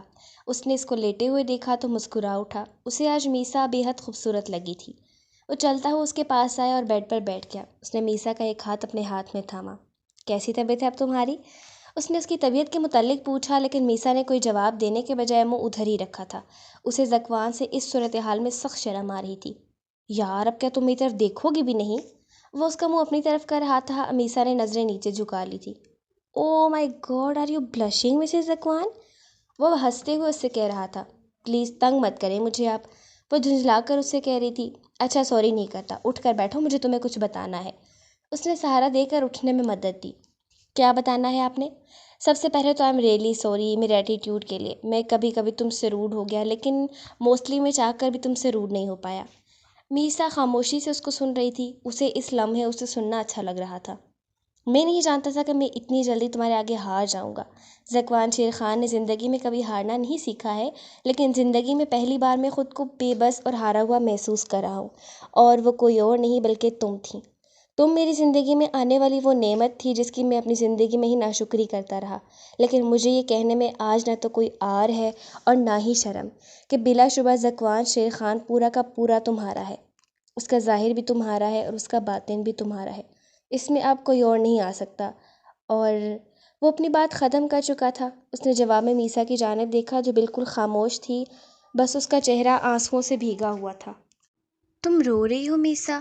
لیکن کیوں؟ میں نے تو کوئی ایسی بات نہیں کی جس سے تمہیں رونا آئے، اس نے اس کے آنسو صاف کرتے ہوئے کہا تھا۔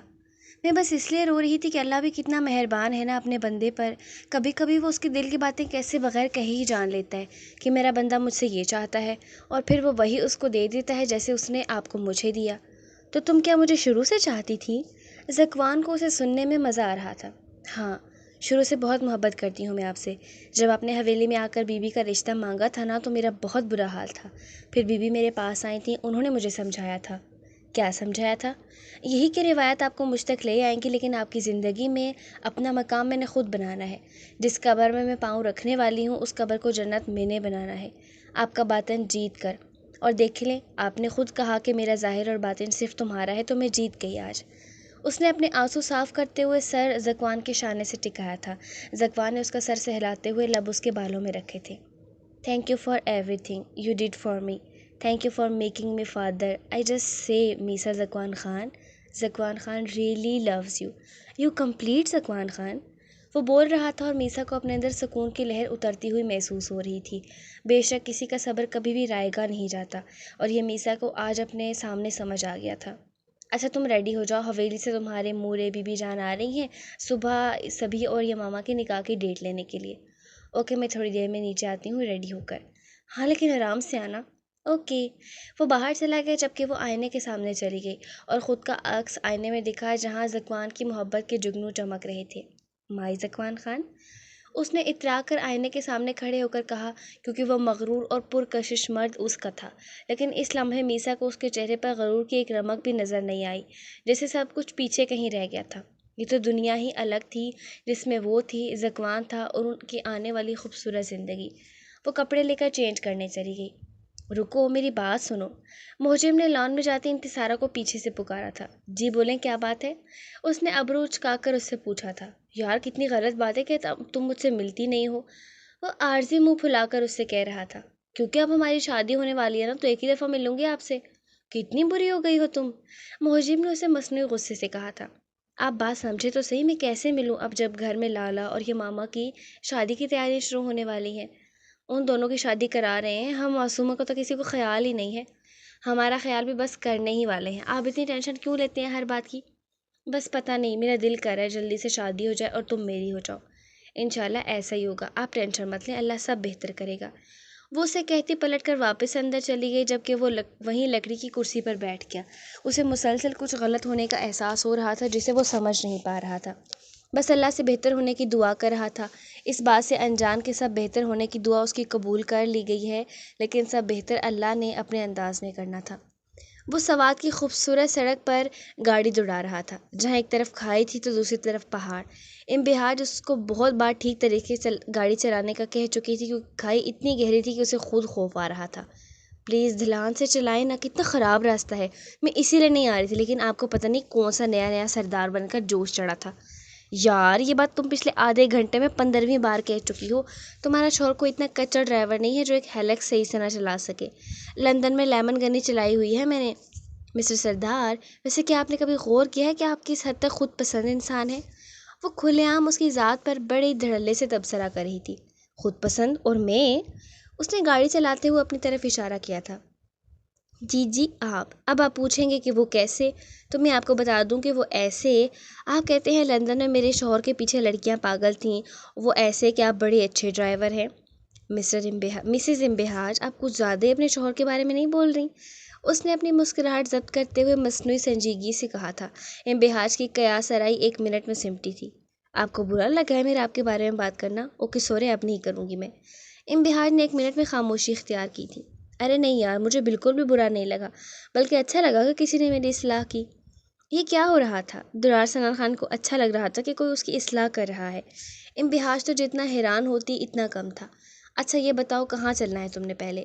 سوات بازار۔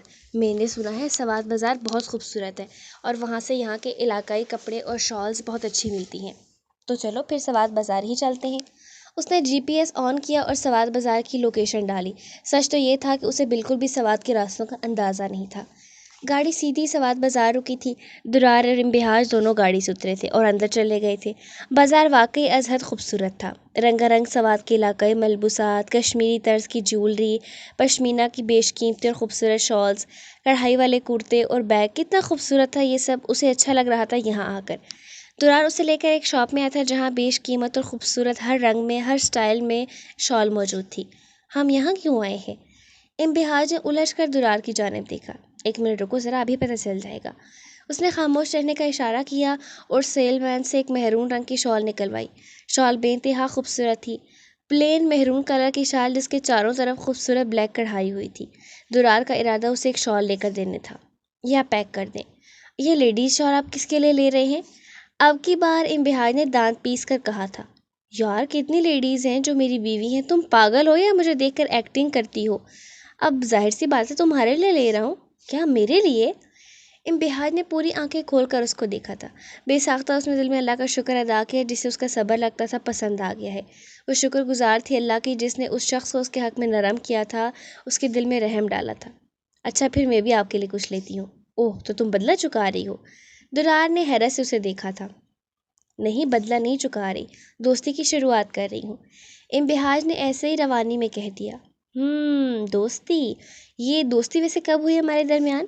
اس نے مسکراہٹ روکتے بڑی ہی سنجیدگی سے پوچھا تھا۔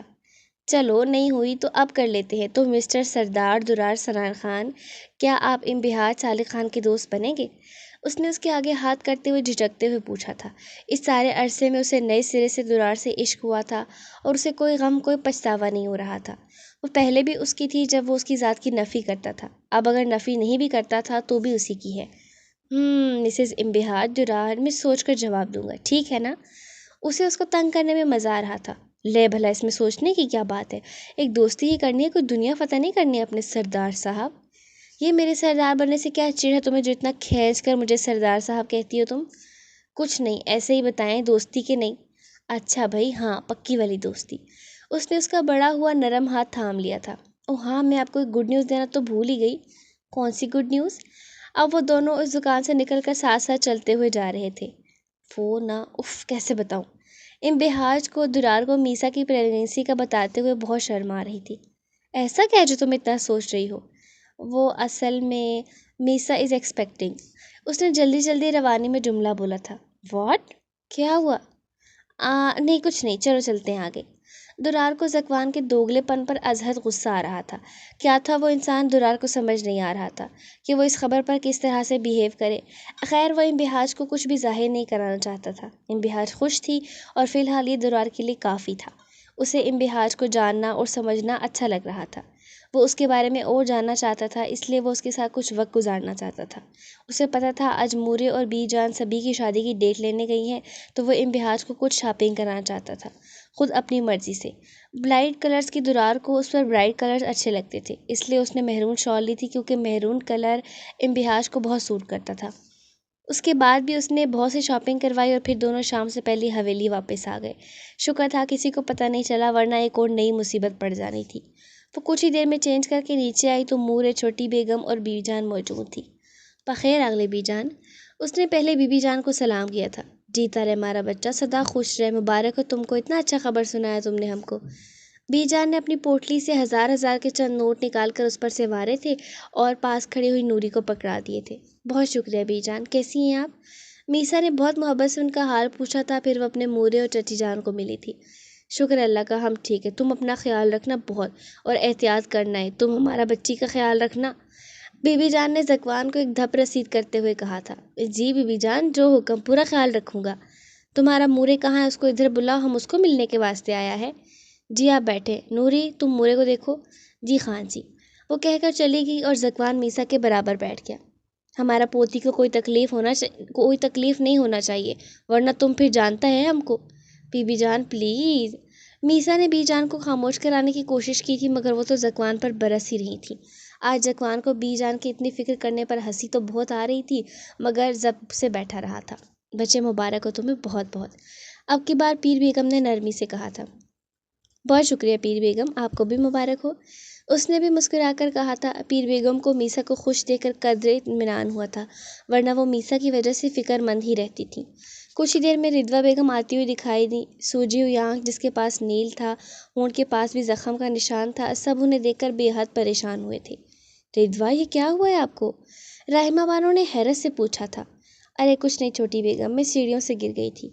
ان کے جھوٹ پر ذکوان نے اپنے لب بھینچے تھے جبکہ میسا نے ذکوان کا ہاتھ دبایا تھا جیسے اسے ریلیکس رہنے کا کہہ رہی ہو۔ سنو رضوہ، ہم یہاں نکاح کا تاریخ لینے کے واسطے آیا ہے، بولو پھر کیا سوچا تم نے؟ بیجا نے ان کی چوٹیں یکسر نظر انداز کر کے سیدھا مدعے کی بات کی تھی کیونکہ اب ان کے پاس ان چوٹوں پر کہنے کے لیے کچھ نہیں تھا۔ بی جان جیسے آپ سب کو مناسب لگے، انہوں نے بی بی جان پر ہی بات ڈال دی تھی۔ تم شیر خان سے پوچھ لینا، ان سے پوچھنے کی کوئی ضرورت نہیں ہے بی بی جان، آپ ایک ہفتے بعد آ کر یا ماما کو رخصت کرا کر لے جائیے گا۔ جب وہ بولا تو اس کے لہجے میں بے پناہ سختی تھی، اتنی کہ وہاں بیٹھے افراد میں سے کسی کی بھی جرأت نہ ہوئی تھی کہ اس سے وجہ پوچھ لے۔ ٹھیک ہے پھر ہم ایک ہفتے بعد اپنا امانت لے جائے گا۔ جی بہت بزر بی جان۔ ذکوان نے نوری کو چائے لگانے کا کہا تو سب چائے پینے لگے، مگر ذکوان کے چہرے پر اس وقت پورے وقت کے دوران از حد سنجیدگی تھی۔ وہ خاموش بیٹھا رہا تھا۔ تھوڑی دیر میں یمامہ بھی ان کے پاس آ گئی تو بی جان نے اسے پاس بٹھایا اور اس کے ہاتھ میں شگن کے پیسے رکھے۔ وہ حیران پریشان ہو کر یہ سارا منظر دیکھ رہی تھی، مگر اس کی سمجھ میں کچھ بھی نہ آ رہا تھا۔ بی جان یہ پیسے کیوں؟ اس کی بات پر بی جان مسکرائی تھی۔ پگلی، شگن کے پیسے ہیں، 1 ہفتے بعد ہمارا پوتا آئے گا تیری بارات لے کر۔ بی جان سب ایسے ہی کہہ رہی تھی اور یمامہ کو حویلی کی قید میں جانے کے نام سے ہی عجیب سی وحشت اور خوف محسوس ہو رہا تھا۔ چلو اب ہم چلتا ہے، رات کو کوئی جرگے کا فیصلہ بھی ہونا تھا قبیلے کا، پتہ نہیں اس درار نے کیا فیصلہ کیا ہوگا۔ بی جان اپنی دن میں بولی جا رہی تھی جب درار کے فیصلہ کرنے پر ذکوان حیران ہوا تھا۔ 1 منٹ بی جان، یہ درار نے جرگے کا فیصلہ کیوں کرنا تھا؟ اس نے بڑے تحمل سے پوچھا تھا۔ کیونکہ مڑا وہ تمہارا دارجی نے سزا دے دیا، اس کو سردار بنا دیا قبیلے کا، وہ تو بیچارہ پاگل ہی ہو گیا۔ بس ذکوان پر تو حیرت کا پہاڑ ہی ٹوٹ گیا۔ درار کو سردار بنا دیا دارجی نے، پورے قبیلے کا سردار؟ وہ بس سوچ کر ہی رہ گیا۔ درار سنان خان اور پورے قبیلے کا مالک، یہ کیسے ہو سکتا؟ دارجی ناانصافی کی بھی کوئی حد ہوتی ہے ویسے، اور آپ دن بدن ہر حد کو یوں ہی پار کیے جا رہے ہیں۔ وہ لندن پلٹ انگریز کی اولاد سردار بننے کے قابل تھا جو اسے سردار بنا ڈالا۔ آپ نے یہ بس میسا کی وجہ سے میں درار کا لحاظ کر رہا ہوں کہ اسے کچھ برا نہ لگے، لیکن اب تو معاملہ خراب سے خراب تر ہوتا جا رہا ہے۔ کچھ سوچنا پڑے گا مجھے، ورنہ یہ تو مجھے سڑک پر لے آئے گا، کمینہ کہیں کا۔ شٹ! اس نے زور سے اپنی ہتھیلی پر مکہ مارا تھا کیونکہ اب وہ وہاں سے نکل کر لان میں آ چکا تھا اور شدید غصے میں بھی تھا، پر اسے سمجھ نہ آ رہا تھا کہ خود کو کنٹرول کیسے کرے۔ آخر صورتحال دن بدن خراب ہوتی جا رہی تھی اور حالات اس کے ہاتھ سے نکلتے جا رہے تھے۔ وہ درار کی دلائی ہوئی ساری چیزیں سمیٹ رہی تھی۔ ایک عجیب سی طمانینت، ایک عجیب سا سکون اس کے اندر رقص کر رہا تھا۔ جس انسان کی صرف تھوڑی سی توجہ وہ حاصل کرنا چاہتی تھی، وہ اس کی طرف توجہ کر رہا تھا، تو خوشی تو اسے ہونی ہی تھی۔ وہ آج بے حد خوش تھی۔ سارا سامان اس نے الماری میں رکھا، دل سے دعا گو تھی کہ آج جس جرگے کا فیصلہ درار نے کرنا تھا وہ انصاف پر مبنی ہو۔ وہ حویلی کے لان میں خاندانی پگڑی سر پر سجائے سردار کی کرسی پر بیٹھا ہوا تھا۔ اس کے سامنے دونوں طرف کرسیاں لگی ہوئی تھیں۔ اس کے ساتھ دارجی بیٹھے ہوئے تھے۔ حویلی کے سب مرد اس وقت جرگے میں موجود تھے، وہ سب بھی اس کے سامنے کرسیوں پر بیٹھے ہوئے تھے۔ اس کی دونوں طرف کرسیوں پر مختلف لوگ بیٹھے ہوئے تھے۔ ایک طرف اس مظلوم لڑکی کے گھر والے تھے تو دوسری طرف اس لڑکے کے لواحقین تھے جس نے اس لڑکی کی عزت خراب کرنے کی کوشش کی تھی۔ لڑکی نے ہمت کر کے خود کو بچا لیا تھا اور وہ پکڑا بھی گیا تھا۔ اب وہ جرگے میں موجود تھا اور دارجی نے درار کو روایات کے مطابق فیصلہ کرنے کو کہا تھا۔ آخر کو سردار بنایا تھا اسے، آج اس نے سردار بن کر پہلا فیصلہ کرنا تھا۔ وہ انتہائی نروس تھا، اسے بالکل بھی سمجھ نہیں آ رہی تھی کہ آخر وہ کیا فیصلہ کرے۔ آج اسے صحیح معنوں میں احساس ہو رہا تھا کہ سردار بننا کس قدر اذیت ناک ہے۔ دارجی کی جگہ پر آج وہ خود تھا تو روایات کے بہت سے بھیانک روپ اس کے سامنے آ رہے تھے۔ دونوں طرف سے بات کی جا چکی تھی، اب صرف اس کی طرف سب متوجہ تھے کہ وہ کیا فیصلہ کرتا ہے۔ ناچار اسے بولنا ہی پڑا۔ ہم نے دونوں طرف کی بات سنی، صرف اس گھر کی ہی نہیں بلکہ ہر گھر کی بہو بیٹی ہمارے یعنی قبیلے کی عزت ہے، اور اگر میرے قبیلے کی عزت پر کوئی میلی نگاہ سے دیکھے تو میں اس کی آنکھیں نکالنے میں کوئی آر محسوس نہیں کروں گا۔ اس لیے اس جرگے اور قبیلے کا سردار ہونے کے ناطے میں یہ فیصلہ کرتا ہوں کہ اس بچی کا مجرم ہے۔ اگر یہ آج اس کے ساتھ ایسا کر سکتا ہے تو کل کو کسی کے ساتھ بھی کر سکتا ہے۔ اس مجرم کی سزا کا فیصلہ یہ بچی خود کرے گی۔ درار نے اپنی بات ختم کر دی، لیکن دارجی نے الجھن اور غصے سے اس کی جانب دیکھا تھا، لیکن وہ اس لمحے از حد سنجیدہ تھا۔ اس نے بالکل بھی کسی کی جانب نہیں دیکھا تھا، اس نے صرف وہی فیصلہ کیا جو اسے بہتر لگا۔ ہاں تو بچے بولو، تم کیا سزا دیتی ہو اسے؟ درار نے از حد نرمی سے اس سے پوچھا تھا کیونکہ وہ بے حد ڈری ہوئی تھی۔ میں اسے سزا دوں گی؟ لڑکی کو جیسے یقین نہیں آ رہا تھا۔ ہاں، اس کا فیصلہ یہاں میں کیا کوئی بھی ہو تو نہیں کر سکتا، کیونکہ یہ نہ تو مجھ پر بیتی ہے اور نہ یہاں موجود کسی اور نفس پر، اس لیے اس کی سزا کا تعین تم خود کرو گی اور مجھ پر بھروسہ رکھو۔ تم جو کوئی بھی فیصلہ کر سکتی ہو، یہاں موجود کوئی بھی نفس نہ تو تمہیں کچھ کہے گا اور نہ ہی اعتراض کرے گا، تمہیں ڈرنے کی ضرورت نہیں ہے۔ وہ از حد نرمی سے مخاطب تھا جس سے لڑکی کو ڈھارس ملی تھی۔ اسے سنگسار کرنا چاہیے، ایک زانی کی یہی سزا ہوتی ہے تاکہ یہ آئندہ کسی لڑکی کی طرف دیکھنے کی جرات نہ کر سکے۔ لڑکی نے بڑی بہادری سے نفرت سے اس کی جانب دیکھ کر کہا تھا۔ ٹھیک ہے، اسے یہی سزا دی جاتی ہے۔ وہ کہہ کر اپنا فیصلہ سنا کر وہاں سے اٹھ کر چلا گیا، جبکہ وہاں بیٹھے ہر نفس کے لیے حیرت کا مقام تھا کہ اس قبیلے کے سردار نے ایک عورت کو مرد کو سزا سنانے کا حق دیا تھا۔ کیوں؟ آخر وہاں بیٹھے لوگوں میں چہ مگوئیاں ہو رہی تھی اور سردار اشمل خان کے کانوں تک بھی پہنچ رہی تھی۔ انہیں صحیح معنوں میں تھوڑے سے پچھتاوے نے گھیرا تھا، کیونکہ انہیں قبیلے میں اپنی عزت خطرے میں نظر آ رہی تھی، لیکن اب تیر کمان سے نکل چکا تھا، اس لیے وہ کچھ نہیں کر سکتے تھے سوائے اس کے کہ درار کے کیے گئے فیصلوں کے آگے سر جھکائیں، اور نہ چاہتے ہوئے بھی وہ ایسا کرنے پر مجبور تھے، کیونکہ یہ ان کا اپنا فیصلہ تھا، اور ان کے بقول اشمل خان کبھی غلط فیصلے نہیں کرتا، لیکن حقیقت ان پر جلد ہی کھلنے والی تھی، اور انہیں اپنے ہر فیصلے کی حقیقت بھی پتہ چلنے والی تھی۔ وہ فیصلہ کر کے اندر سیدھا کمرے میں آیا، اپنے کیے گئے فیصلے پر از حد مطمئن تھا۔ امبہاج بیڈ پر بیٹھی کسی کتاب کی ورق گردانی میں مصروف تھی، اسے دیکھ کر کتاب بند کی اور اس کی جانب متوجہ ہوئی تھی۔ کیسا رہا فیصلہ؟ اس نے چھوٹتے ہی سوال پوچھ ڈالا تھا۔ میں نے اپنے طور ایک بہتر فیصلہ کرنے کی کوشش کی ہے، باقی میں نہیں جانتا کہ کیا صحیح تھا کیا غلط، اس نے بات کا سرسری سے جواب دیا تھا۔ اگر آپ کو لگا ہے کہ آپ نے درست فیصلہ کیا تو بلا شبہ ایک درست فیصلہ ہوگا، آپ اپنے ہر فیصلے میں مجھے اپنے ساتھ پائیں گے۔ امبہاج نے بے حد نرمی سے اس کے ہاتھ پر ہاتھ رکھا تھا۔ ایک بات پوچھوں تم سے؟ درار نے اس کے ہاتھ سے اپنا ہاتھ نہیں نکالا تھا۔ اس نے اسی دھن میں سامنے دیکھتے ہوئے اسے سوال پوچھنے کی اجازت دی تھی۔ تم میرا ساتھ کیوں دو گی؟ اس نے پتہ نہیں کیوں اس سے یہ سوال کیا تھا۔ کیونکہ میرا دل گواہی دیتا ہے کہ آپ کوئی غلط فیصلہ نہیں کر سکتے۔ درار اس کے جواب پر ایک دم چونکا تھا۔ کیوں ایسا کہتا ہے تمہارا دل؟ کیونکہ اسے عادت ہے آپ کی ہر بات پر کن کہنے کی، اس لیے یہ کبھی بھی آپ کی کہی بات کی نافرمانی نہیں کرے گا۔ اس نے بہت ٹھہر ٹھہر کر یہ جملے ادا کیے تھے اور درار اس کے جواب پر سن تھا۔ یہ کیا کہہ رہی تھی وہ؟ تو کیا اس کے دل میں بھی درار کے لیے کوئی نرم جذبات تھے؟ درار کی سمجھ میں نہیں آ رہا تھا۔ امبہاج کی ذات اسے دن بدن الجھا رہی تھی، وہ اس کی ذات کے دھاگوں میں الجھتا جا رہا تھا۔ اس کا دل اس کی نیک نیتی کی گواہی ہر پل دیتا، لیکن دماغ کچھ اور کہتا۔ دل و دماغ کی جنگ میں الجھ گیا تھا۔ ایک طرف امبہاج تھی جس کی طرف اس کے قدم خود بخود اٹھ رہے تھے، تو دوسری طرف دماغ میں پلنے والا وہ شک تھا جو اس کے ذہن میں پر پھیلا کر بیٹھا ہوا تھا، لیکن وہ اس بات سے انجان تھا کہ کبھی کبھی شک کے ساتھ رہنا اور انا میں رہنا کس قدر نقصان دہ ہو سکتا ہے۔ زکوان ہاؤس اور خان حویلی دونوں میں شادی کی تیاریاں شروع ہو چکی تھی۔ شادی کے قریب آتے دن یمامہ کی ذات کو اور بھی مرجھا رہے تھے۔ جس طرح کی شادیاں اور محبتیں اس نے دیکھ لی تھی نا اپنے خاندان میں، وہ اس کا دم گھوٹنے کے لیے کافی تھی۔ اسے سمجھ نہیں آ رہی تھی کہ وہ نزدیک آتے دنوں کی مدت کو روکے کیسے۔ اسے سبھی پسند تھا، وہ اس سے محبت کرتی تھی، یہ اسے معلوم نہیں تھا، کیونکہ وہ یہ بات مانتی نہیں تھی۔ اسے بس اس قید سے خوف آ رہا تھا جو حویلی میں جانے کے بعد اس کا مقدر بننی تھی، جسے حویلی کی باقی عورتیں برداشت کر رہی تھیں۔ صرف امبہاج حویلی کی ایسی عورت تھی جو شاید قید میں نہیں تھی، اور اس کی وجہ یہ تھی کہ وہ درار سنان خان کی بیوی تھی جسے خاندانی روایت سے ٹکر لینا آتی تھی۔ فی الوقت حویلی کی ہر عورت کی خواہش تھی کہ اس کا شوہر درار جیسا ہو، جو اس کے آگے ایک مضبوط دیوار کی طرح کھڑا ہو سکے، اسے حویلی کے گھٹن زدہ ماحول سے آزادی کی سانس تک لے کر جائے، کیونکہ یہ سچ تھا پچھلے 35 سال میں درار سنان خان جیسا مرد خان حویلی کو نصیب نہیں ہوا تھا جو عورت کو اس کا مقام دینا جانتا تھا۔ وہ الگ بات تھی کہ وہ خود بھی ابھی بیوی کے معاملے میں کچھ الجھنوں کا شکار تھا، اور اس کی وہ الجھنیں جلد ہی سلجھ جانی تھی۔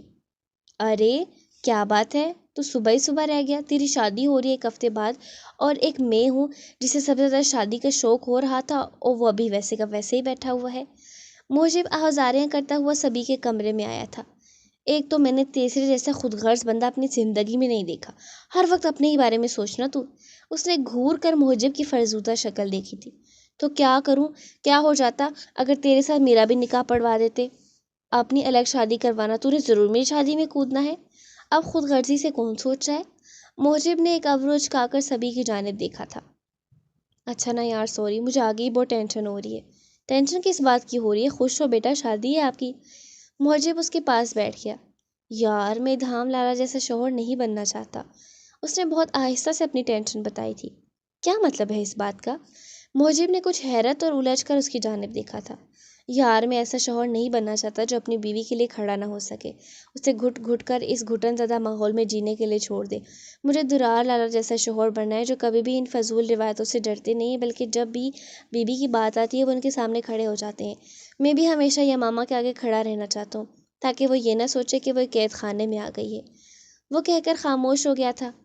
تو خود اس کے لیے درار لالا جیسا شوہر بنے گا نا؟ نہ میں نہ بنا تو تیری بہن نے مجھے ویسے ہی بنا دینا ہے۔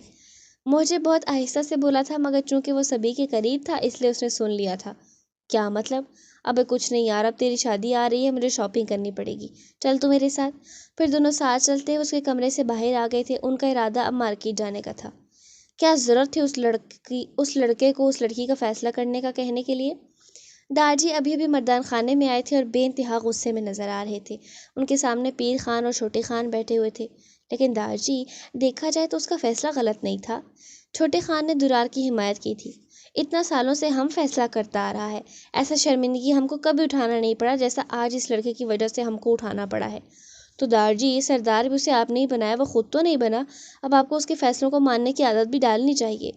پیر خان اس سارے عرصے میں پہلی بار اپنے بیٹے کی حمایت بولے تھے، کیونکہ وہ کسی طور پر بھی اسے غلط نہیں لگا تھا۔ اب تم اپنا بیٹا کے لیے باپ کے سامنے زبان چلائے گا؟ داجی نے پیر خان کو گھور کر کہا تھا۔ نہیں داجی، میں اپنے بیٹے کے لیے آپ کے سامنے زبان نہیں چلا رہا، میں تو بس ایک بات کہہ رہا ہوں۔